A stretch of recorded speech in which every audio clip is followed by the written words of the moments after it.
It is, I'm getting started a little late. It is Tuesday, 25 March, year of our Lord, 2024, 2025. And I just hit my phone, I turned on my camera on my watch, and that messed me up. So give me just a second. We're going to get started here in just a minute. Yes, here we go. Okay, welcome. I do have the Zoom meeting going. So if you are looking to be in the Zoom room, I'm looking for you. Give me just a minute. It's about 10:03 a.m., so we will get started here in just a second. I don't see anyone chatting in. Very good. Okay, today we're going to kind of pick up where we left off last week. Hopefully, my camera will catch up with me. Lots of technology stuff going on right now. You can kind of see if I jump over here in the studio, got a lot of technology going on. So, thank you for your grace and understanding. We have a whole team of editors. It's me. And so here we go. Let's get started. I want to first, let me just go like this and talk a little bit about asset classes. So what we're going to do today, I'm going to pick up where we left off last week, where I shared the 4 investment strategies that are designed to help you maximize returns and minimize risk. Hopefully you got to spend some time this last week thinking about and learning about asset classes, because asset classes are a huge part of they're a huge part of these strategies.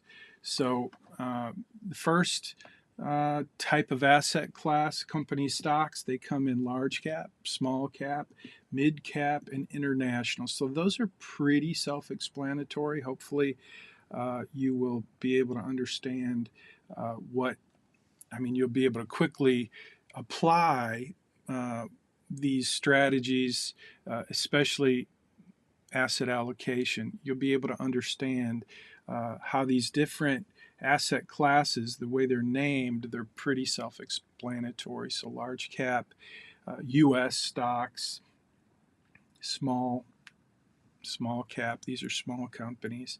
So these are the building blocks of your asset allocation. And asset allocation is the single most important. Let me see what we have here. So I've got the wrong. Let me see. Yep. So I was going to review the investment strategies that we talked about last week. Number 1 was diversification, and I told you a little story about Enron. Number 2 was asset allocation, which I told you is the single most important determinant of your portfolio's returns, and that's why these asset classes make such a big difference. Because when you start to think about or apply this strategy of asset allocation, what you're doing is you're using different asset classes to create and implement that strategy. So I just need you to understand a little bit about asset classes. You don't need to be an expert, but just wrap your head around that. The next one after asset allocation is dollar cost averaging. So I told you this story about Farmer Joe and how he bought cows, and the price of cows went up, it went way down, went back up, just like stocks do, just like investments do. So that's what we were gonna. That's what I wanted you to be aware of. Let me show you this week's post. So this is actually what you will see if you click on the link below. If you click on the link in the video, there's a link to this post. So you'll see what I'm seeing here on the screen. And this is pretty much a replication of this week's assignment. So I'm going to use this as my kind of guide for this review. And I'm going to just start with uh, the title of this, uh, the thumbnail that I used. I wanted to make sure you knew this week you are going to do a retirement calculator. So I want to talk a little bit about the retirement calculator and why we're going to do that and how you're going to do it.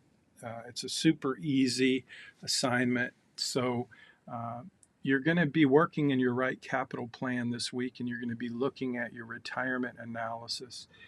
So that's one thing you're going to do. Let me jump over here, and I think I'm in Billy's. Yes, I'm in Billy's plan. It's wanting me to log in again. I'm just going to try to show you what face. Got my face going in again. Hold on. I want to show you what you're going to see this week when you do your, gosh, here we go, Billy. So here we have Billy's plan. So you're going to jump into your plan. By the way, I want to mention something. I had a student this morning who was not able to access their plan, and the reason for that is I mentioned early in the semester, you may not recall, but one of the things that I asked you to do was change your birthday. And when you go into this section right here, this is where you update your birthday. And if you did not do that, if you did not update your birthday, if you have the default birth date in your plan, one of the things we do from just a housekeeping perspective, we get this landing page that you sign up for this account. There's no cost, and we use it at BayRock. My company, we use it to onboard new clients and give folks a chance to test drive the financial planning portal. But what happens is, because it's a real defect, if you ask me, with Right Capital, and I've let them know, and we've had long conversations, but the problem is you can click on that landing page and a bot can set up an account, and we get hundreds of false accounts set up. And the way that I know those accounts are set up by a bot is that the bot isn't able to change the birth date. So we go through and clean out all of the accounts that have the default birthday. And that happened to a couple of students. Every semester it happens to a couple of students. So I apologize if I didn't announce and re-announce the importance of making sure you change your birthday. But that is a very important piece of the puzzle. So in fact, this is this week's class collaboration. The secret class collaboration is, why would my account be unaccessible? Why would my account not be accessible? Why would I get a message that says your advisor has deleted your account? So the answer to that question is very simple. If you do not change the default birthday, your account very well will be deleted. So that's this week's class collaboration. Secret question is, why would my account not be accessible? What's the number one reason?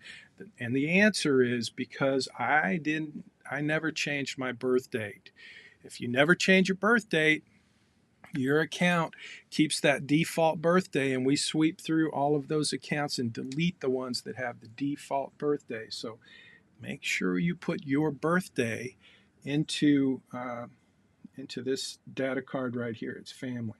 So that's just FYI, and that is this week's secret class collaboration question: is how could my account get deleted if I go to log in and it says your advisor has removed your account? What causes that? The number one answer: you never changed your birth date. So and what do you do about that? You have to start over. And if you have trouble doing that, you just reach out to me, and I may have to do that on my end, but it's kind of a hassle. So make sure you update your birthday. And so anyway, this week you're going to update your birthday and make yourself 10 years older. You probably already did that. But for this assignment, you're going to want to be 10 years older.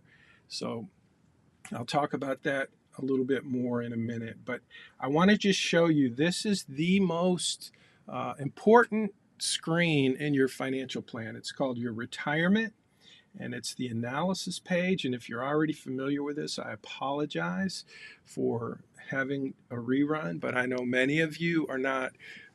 Well, there's a pretty good distance between some students who are just totally comfortable with this software and some who are struggling a little bit. So I just wanted to point out this week's assignment, you're going to want to be clear that you're jumping into retirement and analysis, and that's where you're going to see these percentages. They're called probability of success. Okay, so that is an important place for you to go.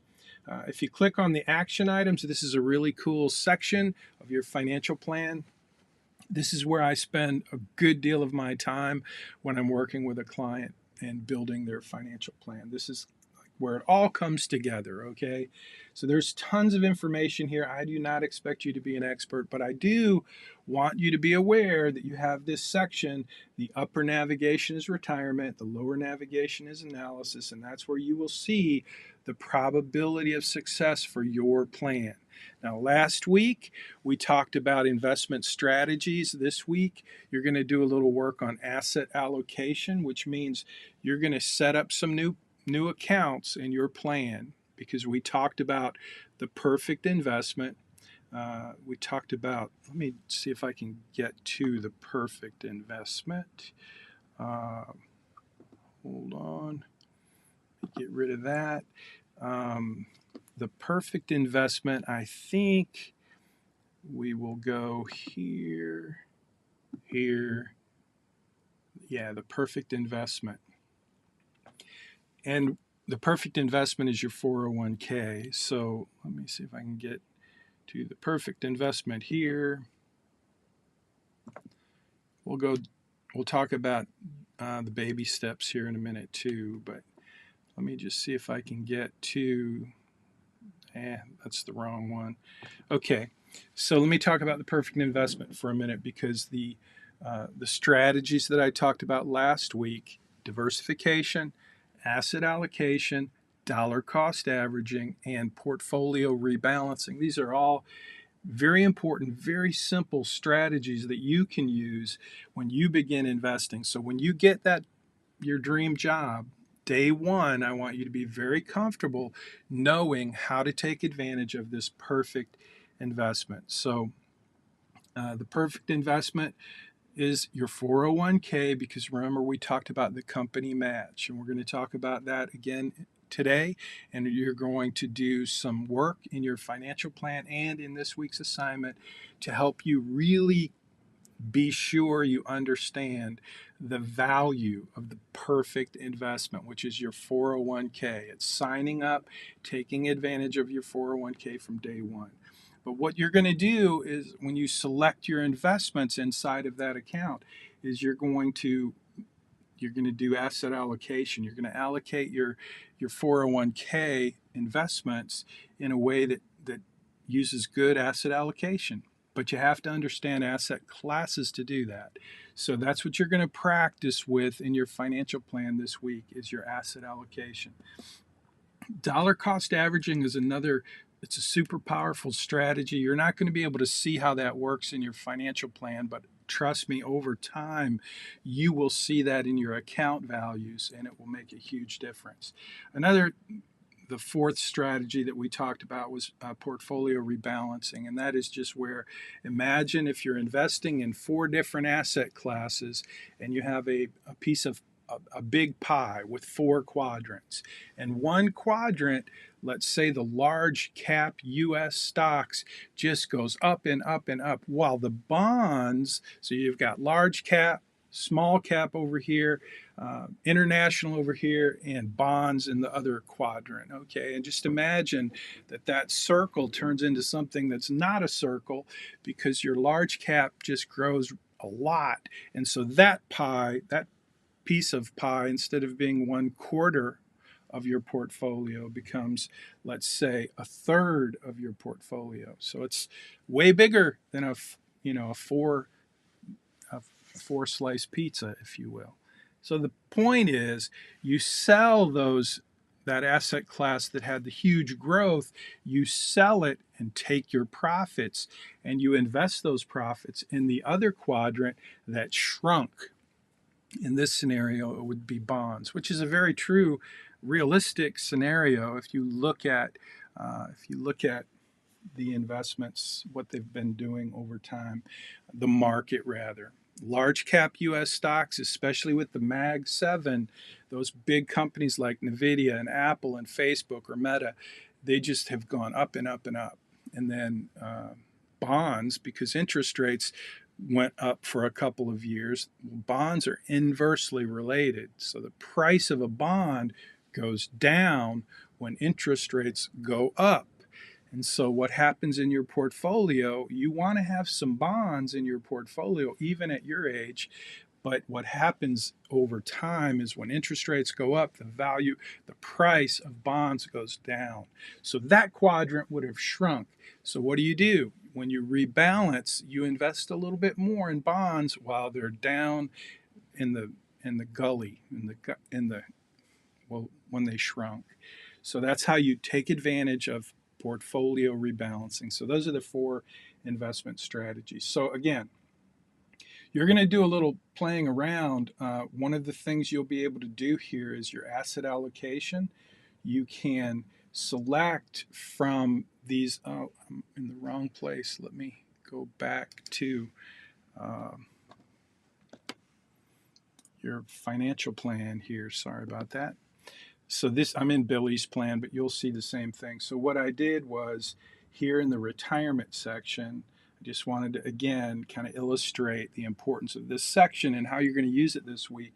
One of the things you're going to do is when you go to action items here, you can take this, see the action items? You have to push action items here, and it'll disappear. When you push it again, it'll show up. So just so you know.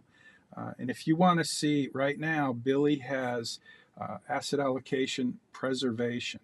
But if I go aggressive and then I go down here and I hit the refresh button, watch what happens to his probability of success. Did you see that?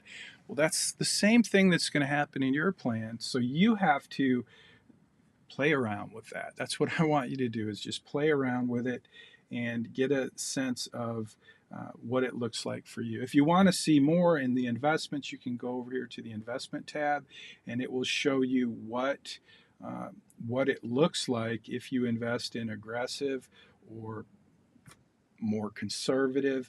So that's the investment. But what I really want you to pay attention to is this retirement section, if I can get there, and the probability of success. So that's what we're going to be looking at. And you can see here, by the way, FYI, this is a warning. This is how you get a 50-point deduction on your Capstone assignment. You see how Billy right now, because I made that change, he has $33 million left over in his plan. Well, it is what it is based on all of the factors in his financial plan. That number right there is telling me that he's got $33 million. So when you do your Capstone assignment, this is one of the things you'll do, is you'll say, here's my probability of success, and here's how much I have at the end of my plan. If you have more than $5 million at the end of your plan, that requires you to say, whoa, why do I have so much money left over at the end of my plan? It doesn't mean there's a problem. It just means I want you to at least acknowledge and be aware that you have so much money at the end of your plan. So that's part of the Capstone review for this week's lecture and this week's assignment, is just to prepare you for the Capstone assignment, which is worth 200 points. So in this case, if this were your plan, you would say, yeah, I have $33 million at the end of my plan. And it would be helpful if you could tell me why. And you could, if you wanted to do more research to figure that out, you could go to cash flows right here, and it will show you what's going on in your account. So cash flows, summary, you can see all these different things that if you wanted to go and investigate, you could do that. That's not really something I require you to do. I just appreciate. Some of you really have demonstrated that you care about, you care about your financial future and you want to be as informed as you can. This is a very powerful tool, right? Capital, and it gives you a lot of information if you want to spend a little time, a few minutes, just researching it. So I just wanted you to see where that was. It's not part of your assignment, but it is helpful. But this is part of your assignment, to be aware of your probability of success and what's causing that. So you get to play around with a lot of things to see what moves the needle, and that's what I want you to do. So now let me get back to this week's assignment. I just want to show you. I want to show you something that's part of this week's assignment. So the reason I'm going over these investment strategies and just kind of reviewing them with you is because I want you to understand how much they impact your financial future. And so in this week's assignment, one of the things you're going to do is a retirement calculator. Okay, you're going to calculate the cost of retirement. This is something you can do with there are millions, I assume there are millions of retirement calculators out there on the internet, and they're all pretty simple. They're just basically mathematics. But what I want you to do in this assignment, I want you to do a retirement calculator, and I gave you a link. You can use whatever. You can Google retirement calculator if you want. You could use ChatGTP. You can do it any way you want. I just want you to calculate, what is it going to cost me to retire? And that's going to require you to think through some of the basic things that are involved in answering the question, how much is it going to cost me to retire? Now, from the beginning of this semester, I've been talking to you about expenses. And I am always a little surprised at how little many of you understand the cost of living. And it's understandable that you don't understand the cost of living if you're not paying your own bills, because there are a lot of bills that you're going to have when you retire, or when you get out on your own, when you start paying your own bills. And you become very aware of what those bills are once you start paying them. But some of you aren't paying your own bills, and it shows in the amount of expenses that you have in your financial plan. So again, let me just show you that if I can. I'm going to go back over here to write capital. And where would we go to see the expenses in this plan? So I'm in dashboard right now. That's the upper. We've got balance sheet, liquidity, budget, tasks. But what if I go to profile? I should see expenses. You see that? Expenses right there. So profile, expenses, and in Billy's case, he has monthly expenses of $1,200 or $12,000. Now we used the simple approach in his plan, but what I want you to do is a detailed worksheet so that you would have all of these categories filled in with a little bit more detail. So that's what I've asked you to do. And by the way, I think, let me see if I'm going to cancel that. Oh, it didn't remove it. Thank goodness. Anyway, that's where expenses are, and that's important. Expenses are a huge part of this calculation. How much does it cost to retire? How much do you need to save to retire? And so, again, you're going to do that calculation to answer these questions. It's very simple. Me explaining this assignment is way more complicated than the actual assignment. So you'll click on this link, Retirement Calculator, and it will take you this one. Again, you can use any retirement calculator you would like, but this one will take you to NerdWallet, which is pretty cool. And you can read all about the retirement calculator. The big idea is, are you on track to save enough money so you can retire? So that's really what we're talking about here. So let's just jump in real quick and take a peek. So these are the questions you will have to answer: your current age. And remember, in this assignment, you are actually 10 years older.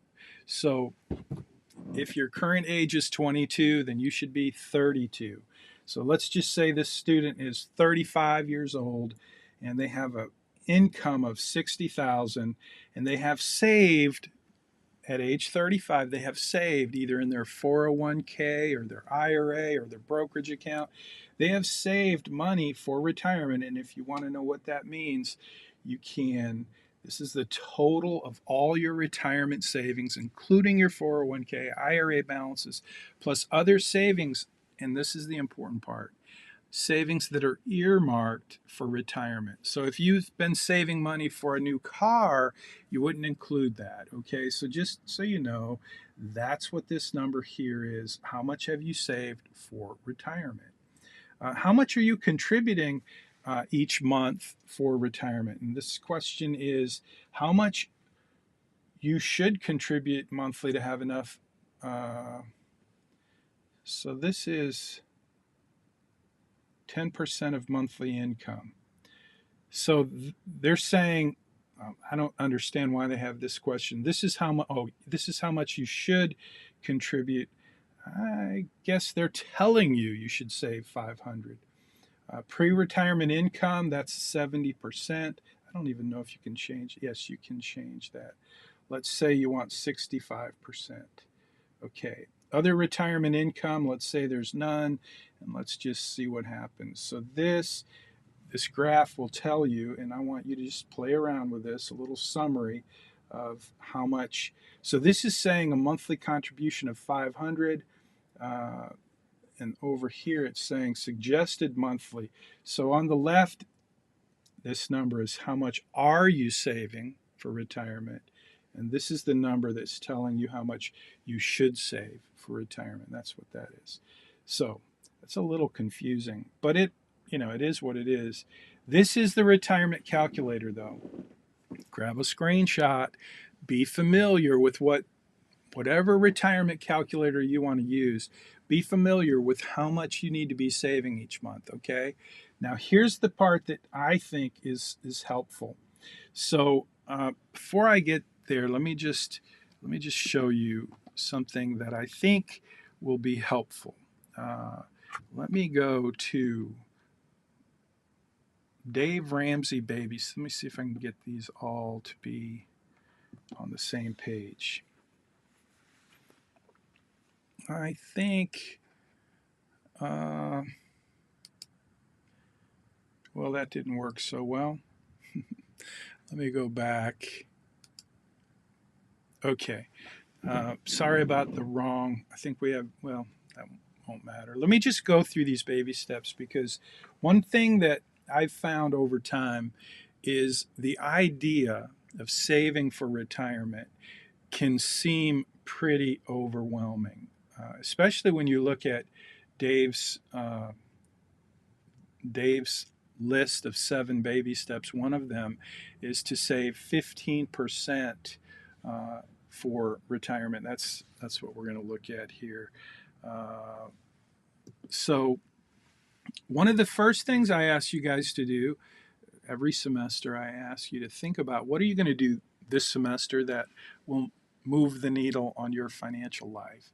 And the big idea was to at least have some money saved. So the very first semester or first lesson about savings, I asked you to consider if you don't have $500 in a somewhere that you can grab for an emergency fund. If you don't have $500, that's a good goal. You should have $500. You should have more than that. So if you have 500, you should make your goal to have 1,000. This is very basic, kind of like a no-brainer. If you don't have $1,000, if you don't have $1,000 saved, you need to do that. You need to have $1,000 saved. That's your basic emergency fund. The next thing is to get rid of all your debt. And so if you follow Dave Ramsey's baby steps, this is what he talks about. He talks about the snowball effect. And crush all debt, you'll think about the credit crush assignment that we did and how much it costs to have credit, and especially if you're paying the minimum. So that's crush all credit. That's a baby step. And then build a proper emergency fund. So if you think $1,000 is the proper amount for you, maybe while you're in college, it might be true, but as soon as you start working, as soon as you become responsible for your own living expenses, then a real emergency fund means having like 6 months of your income saved. So that's the next baby step. And then we get to this one, and this is the real baby step that I wanted to highlight for you in this week's lesson, is to save 15%. So that's Dave Ramsey's baby step. That's what he says. If you want to be successful financially, you follow these 7 basic baby steps, and it will all make sense. So I'm going to jump back over to my iPad, and let me just get that out of the way. And so, oops, let me give you my little fun. Don't forget to subscribe. That's my commercial. So here we have Dave's baby steps, and there's 7 of them, and they're just listed. And this is, again, this post is linked in the comments below if you want to see all 7 of these baby steps. Dave Ramsey's baby steps, I have them listed with a little summary for each one. It's very helpful. And I hope that one thing you take away from this semester are these 7 baby steps from Dave Ramsey. It's a really simple plan, but a very effective plan for anyone who wants to be successful financially. So, I mean, if you want something that's super simple to remember and apply, use Dave Ramsey's baby steps. They're fantastic. They're so helpful, so clear, so simple. And so they're listed here. But the one that I really wanted to kind of highlight is this investing 15% of your household income for retirement. And that, when I first saw that years ago, I thought, man, that's a big goal. Seems like a hard goal, but it's not. And I want to show you now, and the big idea for this lecture, for this week's lesson, is to show you that achieving this goal of saving 15% for your retirement is really very doable. And I want to show you how. So first thing I want to do is just kind of remind you that we're looking at retirement. So in your plan, you're going to be looking at retirement, but you're going to go to profile, and you're going to go to net worth, and you're going to see that here we have some investments. Okay, we have investments, and we have these different accounts. Now, Billy has a Roth IRA, Sally has a Roth IRA, and they also have 401ks where they work. So what we did, or what they did, they added an account. So here is an account, an investment account. When you add an investment account, you get to say which type of account. Now, this week, we're focusing on some actual activity in your financial plan. I want you to set up new accounts inside of your financial plan, because I want you to pretend that you're 10 years older. I want you to assume that you got your dream job, and you know where you're working, and you know how much the match is for the 401k. And I want you to make sure that in your financial plan, you represent that you're actually working, making this income, and you're contributing to your 401k. How much are you contributing? That should be the class collaboration question, but it's not. Again, this week's secret class collaboration question is, what would be the reason that my account just disappears and I go to log in and it says your advisor has removed access? What would be the cause of that? And the answer is, and this is what you need to post in your class collaboration and grab a screenshot. The answer is, the reason that your account would disappear and you would not be able to log in is because you never changed your birthday. And your Right Capital account had the default birthday of January 1, 1970. And if it did, our support team is deleting all of those accounts because we've been attacked by a bot that set up hundreds, literally over 1,000 fake accounts. So we had to delete them. And if you never changed your birthday, then you were in the search criteria. So that's your secret class collaboration. But it should be how much money, this is not the secret class collaboration, but it should be how much are you going to invest in your 401k? And the answer is going to be at least enough to get the match. So last week, if you didn't see it, go back and watch. And I highlighted the perfect investment. And I told you we did a scenario of working for a company that had, I think, an 8% match. You made $100,000 a year. That was the story. And so in order for you to get the company match, you make $100,000, you have to contribute. If you get an 8% match, you have to contribute how much to your 401k? Think about that. Leave a comment if you want to really impress me. If you make $100,000 a year and you work for a company with an 8% match, how much money do you have to contribute in order to get that free money from the company match? They match 8%. The answer is, drum roll please, the answer is you have to contribute $8,000 in your 401k. So if your dream job, the job that you get when you graduate, if they have a match of 8% or 6% or whatever it is, you have to do a little calculation, quick calculation. How much are you going to earn this year? What is the percentage of the match? What does that total? And how much do you have to contribute each month in order to get at least the full match? So again, if you make $100,000 and you're contributing the enough to get the match, in this case $8,000, what happens? The company matches that, and how much do you have in your 401k at the end of the first year? If you, uh-oh, I shouldn't have done that. I'm going to hit cancel, and I'm going to go back to retirement. Well, maybe I should go here. Let me go back to this. If you're going to invest 15% of your household income for retirement, just back to the story of the perfect investment where you're working for a company that has an 8% match and you make $100,000 and you contribute $100,000. How much will you have at the end of the first year? Well, you put in your $8,000 and you got a tax deduction as well. We talked a little bit about the tax deduction, which is great. But you put in $8,000, the company matched it $8,000. So now you have how much in your 401k? You have 8 plus 8 equals 16,000. And what is the percentage of retirement contribution that you made just by doing that one thing? It's 16%. So that's why I say this: invest 15% of your household income for retirement.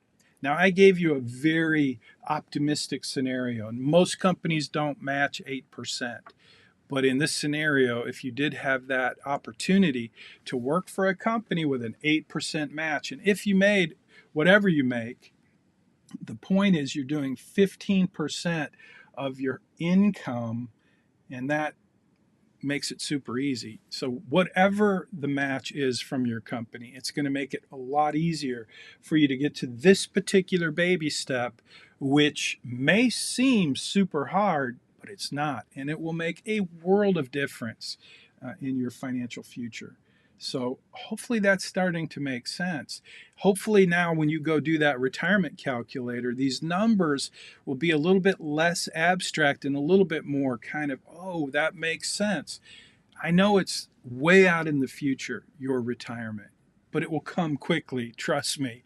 And so I want you to be prepared for that. I want you to be thinking about the small steps you can take today, like these baby steps, that will make a huge difference later on in your life. And this week's assignment is just to help you see that.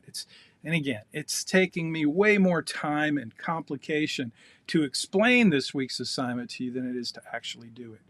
But I want to go back to the right capital. So again, you're going to go to profile, you're going to go add account, and you're going to add an investment account. And when you do that, you're going to have to tell right capital what type of account are we adding. Okay, so you want to add a 401k. And what you're going to do, you're going to enter the total balance. And that means this is where you have to think. Remember, you're 10 years older. You've had this job for 10 years. How much have you contributed to your 401k over these 10 years? I know it's imaginary, but still, you've got to figure out how much did you contribute? How much did the company match? What is the total amount of your 401k after 10 years? And that's what you got to do. So you're going to put in a total balance, and then you're going to do the asset allocation, and you get to say if you want to do it based on a model, you can do that. You can say I'm going to be an aggressive investor, which would be smart, and it would show up where if you invested in the most conservative way, when you set up your 401k here, if you do it in the most conservative way possible, it's going to move the needle very little in your retirement analysis probability of success. But if you do a more aggressive asset allocation, it's going to move the needle a lot because of the growth of those investments over your investing lifetime. And here's the secret magic sauce. Those 4 investment strategies that I tried to teach you, that I want you to understand, not just diversification, but asset allocation is so important. And then dollar cost averaging. If you just go back to the Farmer Joe, buying cows, doing that throughout your lifetime, your investing lifetime, consistently, systematically investing in different asset classes because you set up the right asset allocation. Dollar cost averaging becomes this systematic way for you to build wealth. It's the most powerful investment strategy there is, in my opinion, for you.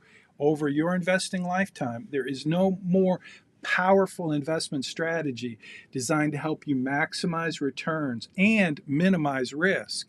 Asset allocation is number one, but the most powerful thing is once you've got your asset allocation set up, now you use dollar cost averaging to systematically invest a specific dollar amount every month, or every time you get paid goes into your 401k, and you're now buying when the market's up, when the market's down. If the market's down, you're able to buy more cows. If you didn't watch last week, if you don't know what I mean by buying more cows, go back and watch the story of Farmer Joe.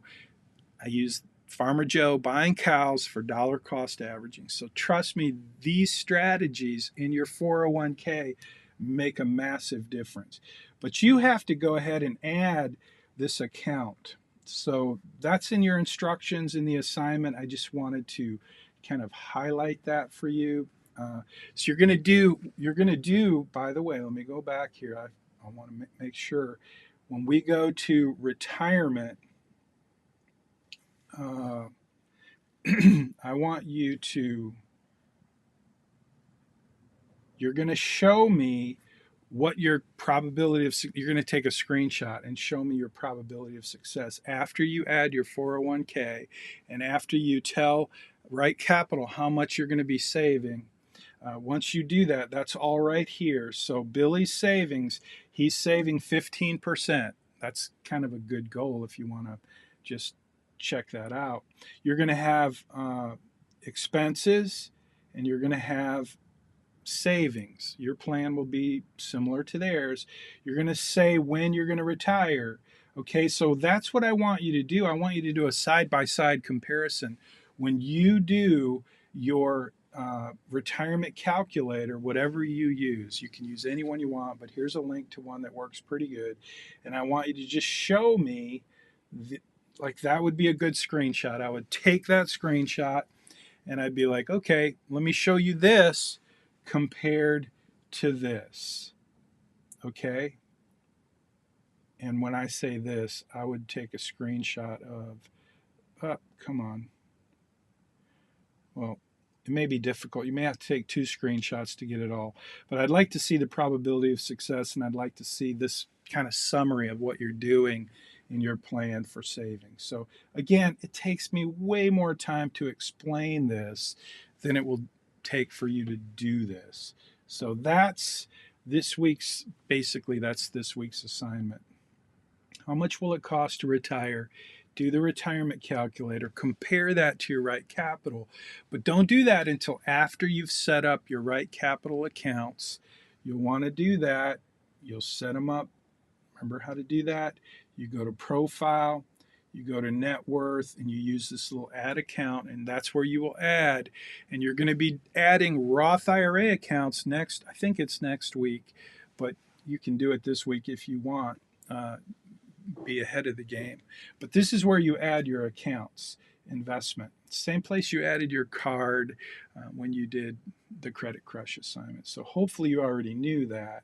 One of the things I want you to also pay attention to is savings.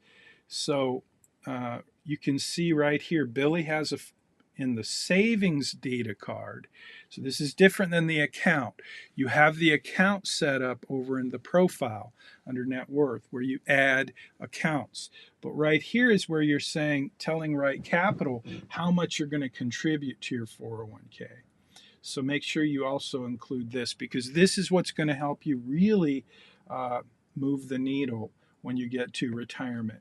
So the retirement analysis is going to be showing you how much you're saving, and those savings data cards, they feed right into here. So just so you know where they come from. Okay, so I would love to answer any questions you have. I'm looking for, looks like I have a user one guest, but I don't have a name, so I'm not going to let you in if I don't have a name. I wonder how you get in the queue without a name. User one, yeah, I'm not going to do that. Because we could get, what's the word when you let someone in your Zoom room and then things go crazy, and it's my job to make sure that doesn't happen. Actually, you know what? Since we're not showing, I'm not sure who I just let in, but I'm kind of curious, aren't you? So who did I just let in? Hey, I just let you in the Zoom, and I want to see a chat because your name is not there. So I'm going to remove you if you don't tell me your name right quick. I'm looking at the chat. User one guest. I don't see who you are. And so I'm going to remove you if you don't leave a chat right quick. More. Remove. I'm removing you. No chat. Let me make sure I didn't miss the chat. Who are you? I can hear you. What's your name? Hello? Are you a student? Oh yeah, yeah. So you're joining like with 10 minutes left. So I guess you want to just meet with me after class. Okay, cool. Hang tight, and thank you for letting me know who you are. I'll be with you. You bet. I'm wrapping class up, so you bet. Okay, that was cool. I'm glad I did that because John he was there last week, and I didn't let him in, and I felt bad because I asked him to meet me after class, which you may have an opportunity to do if you want to meet with me. Typically, I say, let's meet after class in the Zoom room. So that's what John's doing. So he's not here for the lecture, he's here to meet with me. So, anyway, I'm pretty much done. I want to talk about next week real quick. Next week is going to add on to what we're doing now, but we're going to talk about types of accounts. So, the 3 laws of personal finance we've gone over several times. Number 1 is the law of saving, spending and saving. Spend less than you earn so you can save more for what matters most. That's number 1. And if you don't do that, you lose. It's like the most disregarded law of personal finance. It's the first law of personal finance, spending and saving. Spend less than you earn, So you can save more for what matters most. The second law, the second law of personal finance is the law of tax advantaged investing. The IRS makes the rules, and my job as an advisor, is to help people take advantage of those rules. So I was born on April 15th. My first son was born on the last day of the year, so we got to take a credit, a tax deduction for the entire year, even though we never even had our son home in the, during that year. He was born on December 31st. So tax deductions are important, and that's why the perfect investment, one reason the perfect investment is perfect. But a 401k, that's the paragraph in the IRS code that tells you what the rules, boundaries, and limitations are for a 401k. Well, there's another chapter or section in the IRS code for an IRA, an individual retirement account, or a Roth IRA, the only tax-free investment there is. And so next week, you're going to spend some time learning about these different types of accounts. And so at the end of the day, you're going to have several of these types of accounts set up in your financial plan. And they're going to be over here, just like Billy has. You can see Billy has a Roth IRA. Sally has an IRA. That's a traditional IRA. Billy has a Robinhood account. So these are all different accounts. And there are different types of accounts, like Sally's 401k at Walmart, Billy's 401k at Marathon. These are all different types of accounts. And I don't know why Connie Munchback's account is there, but I'll fix that. Anyway, that's what's coming, types of accounts. That's next week, though. This week, it's really pretty straightforward. It's all about retirement. How much will it cost to retire? I want you to prove to me that you understand how it works, calculating the cost of retirement. You have all the tools at your fingertips to do that. And just a reminder, this week's special class collaboration, the secret question that you need to comment on so that I know you watched the Zoom meeting is, how would my account at Right Capital just disappear and I can't log in?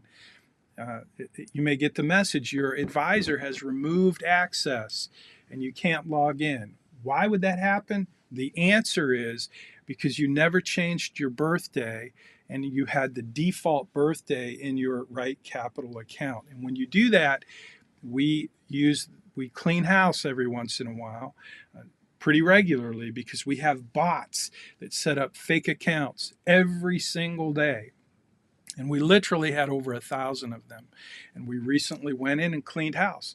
And so I announced early in the semester, probably should have announced it multiple times. I will do that in the future. But at any rate, I'm sorry if that happened to you. If it did happen, you have to go in and just set it up again and start from scratch. And if you can't do that, if the system won't let you do that, just hit me with a text message and I'll go into Right Capital and I will kind of create your account with your email address, and then you'll be able to go in and do what you need to do to prepare for the Capstone assignment.